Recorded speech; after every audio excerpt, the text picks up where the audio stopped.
अस्सलाम वालेकुम स्टूडेंट। इस लेक्चर में हम डिस्कस करेंगे integration by method of substitution और उसके लिए एक एग्जांपल देखेंगे। उसके थ्रू इस टेक्निक को समझने की कोशिश करेंगे। अच्छा, लेट्स से हमारे पास इंटीग्रेशन फाइंड करनी है A D t by a, sorry यहाँ पर 2 time under root a t plus B.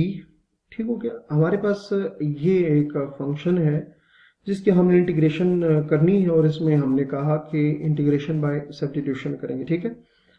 अच्छा स्टूडेंट, इस तरह के जो क्वेश्चन होते हैं जिसमें सब्स्टिट्यूशन करनी होती है, तो आप चूंकि डेरिवेटिव से ऑलरेडी फेमिलियर है, तो इसमें आपने ये कोशिश करनी है कि किस फंक्शन को डेरिवेटिव लेने से जो बाकी रिमेनिंग चीजें वो आ सकते हैं। ठीक है। इसमें अक्सर इस तरह से होता है, हर जगह पे नहीं, लेकिन अक्सर इसमें ये होता है कि जो इस तरह की सब्स्टिट्यूशन वाले क्वेश्चन होते हैं ना, उसमें एक फंक्शन होता है और एक उसका डेरिवेटिव होता है। बस आपने उसको किसी तरह से पॉइंट आउट करना होता है कि इसमें डेरिवेटिव क्या है और उसका फंक्शन क्या है और उसका डेरिवेटिव क्या है। ठीक है। तो जब आपको फंक्शन मिल जाता है तो आप उसके जब डेरिवेटिव लेते हैं तो आपको एग्जैक्टली वही चीज़ मिल जाती है जो आपने लेट की करने के बाद रह जाती है। तो इस तरह से आसानी से हम उस सिंपल फॉर्म तक पहुंच सकते हैं।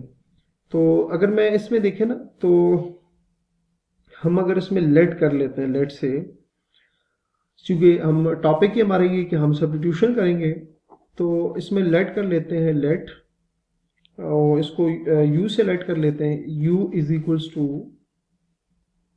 ए टी प्लस बी। ठीक है। ये जो उसके रूट के नीचे जो भी वैल्यूज हैं हमने उसको क्या कर दिया, लेट कर लिया।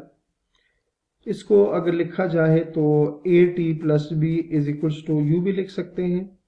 अच्छा, अब इसके बाद हम क्या लेंगे, डिफरेंशियल लेंगे। ठीक है। डिफरेंशियल क्या होगा कि ये बेसिकली डेरिवेटिव की ही तरह से एक चीज है। ठीक है। हम इसको कहीं आगे जाके डिस्कस भी करेंगे। तो मतलब आपने क्या करना है, डिफरेंशियल, तो टी का जो डिफरेंशियल होगा 1 होगा, बी का जो डिफरेंशियल होगा वो आ जाएगा हमारे पास 0 आएगा, और u का जो डिफरेंशियल है वो आ जाएगा डी यू आ जाएगा। ठीक है। उसकी वजह क्या है मैं आपको साइड पे लिख भी दे देता हूं। हमारे पास लेट से ये लिखा हुआ है कि जो डिफरेंशियल होता है ना dy, उसको dy से शो करते हैं और वो इक्वल होता है f of prime of x dx के इक्वल होता है। ठीक है। तो अगर आप देखें ना, y का d से मतलब है डिफरेंशियल ऑफ y, तो हमारे पास लेट से ये सारा का सारा y था, हमने इसका डिफरेंशियल लिया और साथ पे क्या आ जाएगा, f of prime of x dx आ जाएगा। ठीक है। तो u का आप डेरिवेटिव लेना तो क्या आ जाएगा, 1 आ जाएगा ना, और देखें u का डेरिवेटिव 1 आ जाएगा और साथ दोबारा क्या आ जाएगा, du आ जाएगा। जैसे इधर देखिए f ऑफ x का derivative f prime of x और साथ क्या आ जाएगा, dx आ जाएगा। अच्छा जी, तो ये तो हो गया हमारे पास कुछ इस तरह से। अच्छा, नेक्स्ट अब हम इसको कंटिन्यू करेंगे, कंटिन्यूशन इसकी।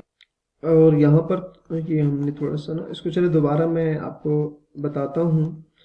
अच्छा जी, यहाँ से अगर आप देखें ना तो ये लिखा जा सकता है डी टी, ये आ जाएगा 0 और ये आ जाएगा डी यू के।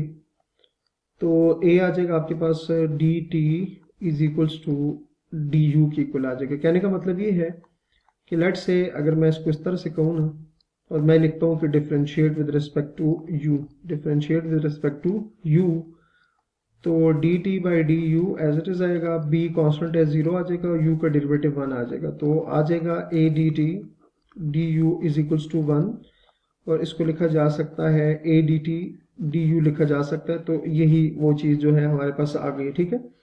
अच्छा, अब इन वैल्यूज को वापस हम क्या करेंगे, वहां जाके पुट कर देंगे। अब देखिए 2 D T, two sorry A D T का जो आंसर है, ए डी टी किसकी इक्वल है, डी यू की इक्वल है।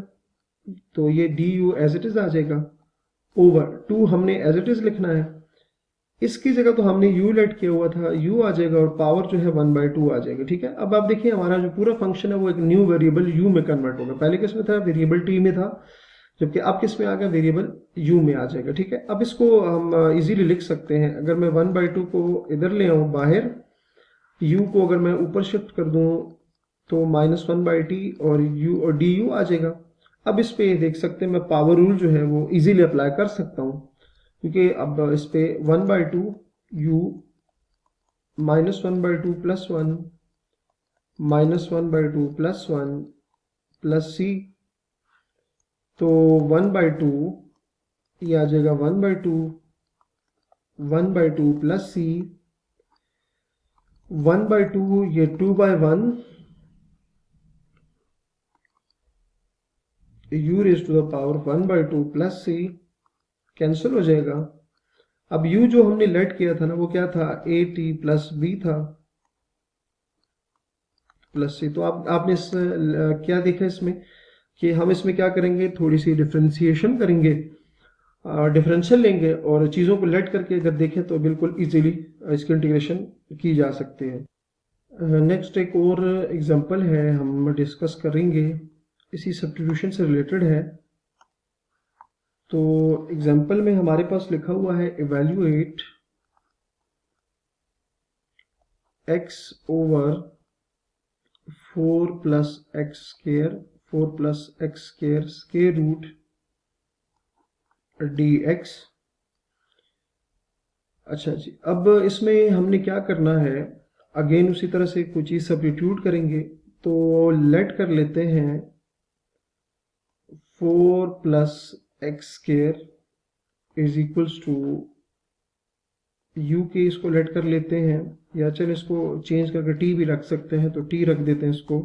ठीक है, अच्छा अब जो है इसका क्या लेंगे, डिफरेंशियल लेंगे। तो 4 का डिफरेंशियल क्योंकि कांस्टेंट है तो आ जाएगा 2x dx और यहाँ से आ जाएगा dt आ जाएगा। ठीक है, रीजन मैं दोबारा लिख देता हूँ कि अगर y = f(x) हो तो उसका जो डिफरेंशियल होगा वो dy f(x) dx की इक्वल होता है। ठीक है, वो किसकी इक्वल आएगा, तो यहाँ पर आप देखें ना dt f(x) और dx एज इट इज आ गया। ठीक होगी बात। अच्छा जी, अब जरा देखिए हमारे पास, मैंने आपको कहा था ना कि इस तरह के जो क्वेश्चंस होते हैं उसमें हमारे पास एक फंक्शन होता है, एक उसका डेरिवेटिव होता है।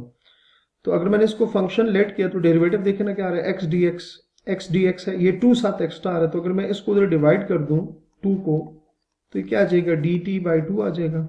ठीक है, आप देख सकते हैं कि x dx की जगह अब मैं लिख सकता हूँ dt/2, और ये तो हमने ऑलरेडी क्या लिया हुआ, लेट किया हुआ। तो आपने इसमें खुद गेस करना है कि आपने किसको लेट करना है और किसको लेट नहीं करना। तो जैसे मैंने इसको लेट किया तो मेरे पास वो चीज़ आ जाएगी जो लेट होने से रह गई थी। तो इसको हम नेक्स्ट लेक्चर में कंटिन्यू करेंगे। अपना बहुत सारा ख्याल रखिए, अल्लाह हाफिज़।